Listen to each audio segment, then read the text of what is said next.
सभी को जय श्री कृष्णा। स्वागत है आपका संस्कार कथा चित्रण चैनल में, जहां हर कथा में बसती है भक्ति, श्रद्धा और संस्कृति की खुशबू।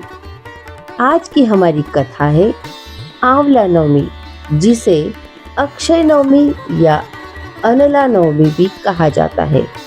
यह पावन तिथि कार्तिक शुक्ल पक्ष की नवमी को आती है और इस दिन आंवले के वृक्ष की पूजा करने से प्राप्त होता है अक्षय फल। कहते हैं इस दिन देवी लक्ष्मी स्वयं आंवले के वृक्ष में निवास करती है और जो भी भक्त श्रद्धा से इसकी पूजा करता है उसके जीवन में सुख, समृद्धि और सौभाग्य स्थायी रूप से बना रहता है। तो चलिए सुनते हैं आंवला नवमी की पवित्र कथा और जानते हैं इस व्रत की अद्भुत महिमा। आंवला नवमी कार्तिक शुक्ल पक्ष की नवमी तिथि को मनाई जाती है। आंवला नवमी की पूजा संपन्न करने पर भक्त को अक्षय फल की प्राप्ति होती है, अतः अक्षय नवमी के रूप में भी जानी जाती है। शास्त्रों के अनुसार अक्षय नवमी के दिन किया गया पुण्य जन्म जन्मांतर तक खत्म नहीं होता, इसलिए इस दिन किए गए शुभ कार्य जैसे दान, पूजा, भक्ति, सेवा आदि का पुण्य कई जन्मों तक प्राप्त होता है। आंवला नवमी की पूजा उत्तर भारत में अधिकता से की जाती है।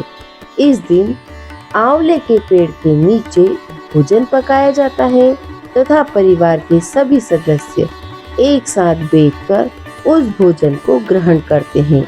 महिलाएं इस पूजा का पालन बच्चों की खुशी पाने और उन्हें अच्छी तरह से करने के लिए करती है। आंवला नवमी को कई नामों से जाना जाता है: अक्षय नवमी, अनला नवमी या आला नवमी। आइए जानते हैं आंवला नवमी पूजा मुहूर्त व तिथि। आंवला नवमी शुक्रवार 21 अक्टूबर 2025 को पड़ रही है। आंवला नवमी पूर्वाह्न समय 6:32 से 10:03 तक रहेगा। नवमी तिथि प्रारंभ हो रही है 30 अक्टूबर 2025 को सुबह 10:06 पर। नवमी तिथि समाप्त होगी 31 अक्टूबर 2025 को 10:03 को। और आइए आंवला नवमी की पूजा कथा कुछ इस प्रकार है। आंवला नवमी के दिन देवी लक्ष्मी की पूजा की जाती है तथा आंवले के पेड़ के नीचे भोजन करने की परंपरा शुरू हुई। इस संदर्भ में एक कहानी है। एक बार देवी लक्ष्मी पृथ्वी का भ्रमण करने आई। रास्ते में उन्होंने भगवान विष्णु और शिव की एक साथ पूजा करने की कामना की। लक्ष्मी माँ ने माना कि विष्णु और शिव को एक साथ कैसे पूजा जा सकता है। तब उन्होंने महसूस किया कि तुलसी और बेल की गुणवत्ता एक साथ आंवले के पेड़ में ही पाई जाती है। तुलसी को भगवान विष्णु से प्रेम है और भगवान शिव को बेलपत्र से। माता लक्ष्मी ने आंवले के पेड़ को विष्णु और शिव का प्रतीक मानकर आंवले के पेड़ की पूजा की। पूजा से प्रसन्न होकर भगवान विष्णु और शिव प्रकट हुए। माता लक्ष्मी ने आंवले के पेड़ के नीचे भोजन तैयार किया और उसे श्री विष्णु और भगवान शिव को परोसा। इसके बाद उन्होंने उसी भोजन को प्रसाद रूप से स्वयं ग्रहण किया। जिस दिन यह घटना हुई थी उस दिन कार्तिक शुक्ल नवमी तिथि थी, अतः यह परंपरा उस समय से चली आ रही है। और अब आंवला नवमी पूजा विधान।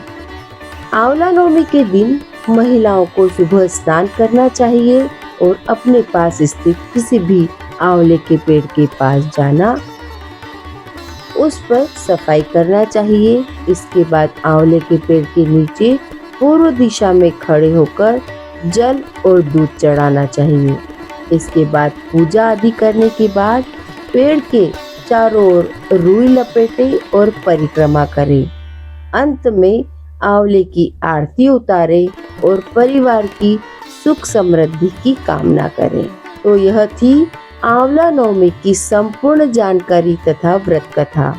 यदि आपको आंवला नवमी की यह पावन कथा पसंद आई हो तो जय श्री कृष्णा कहते हुए लाइक करें, शेयर करें और अपने मित्रों के साथ चैनल को सब्सक्राइब करें।